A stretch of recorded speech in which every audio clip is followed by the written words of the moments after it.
God for life. Thank God for a new day. This morning, I want to read from the book of Ephesians 4:14 through 15, which says, Then we will no longer be immature like children. We won't be tossed and blown about by every wind of new teaching.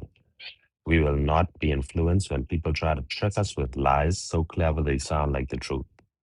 Instead, we will speak the truth in love, growing in every way more and more like Christ, who is the head of his body, the church.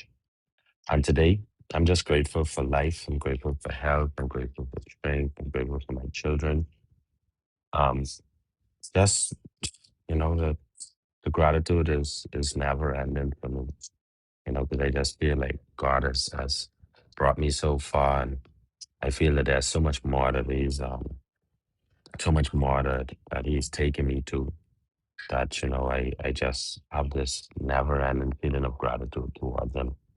In this particular part of the scripture, Um, it's pretty self-explanatory, and those who know me know the trigger words that made me sort of say this because there's always be a couple trigger words that'll make me like, take a caption of a scripture.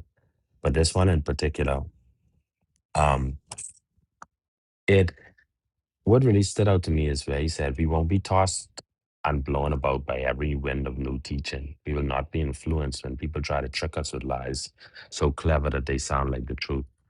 And as Christians, it's so important for us, especially not just Christians, as humans nowadays, we have access to so much information and so much information is being thrown at you. You could imagine, so back in those days, right? Everything was basically verbal and word of mouth. You know what I mean? And you would have these persons, going from town to town, and they had so many different beliefs then too. It was people.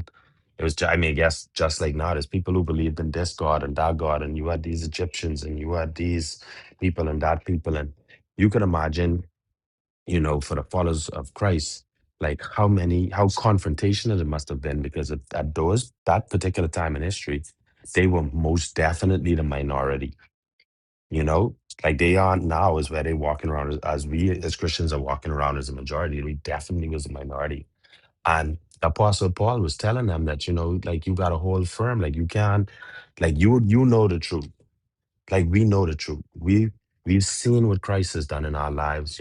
We've seen the change, we've seen the growth, we've seen um every single thing that God has done for us, and we've seen the miracles in action, right?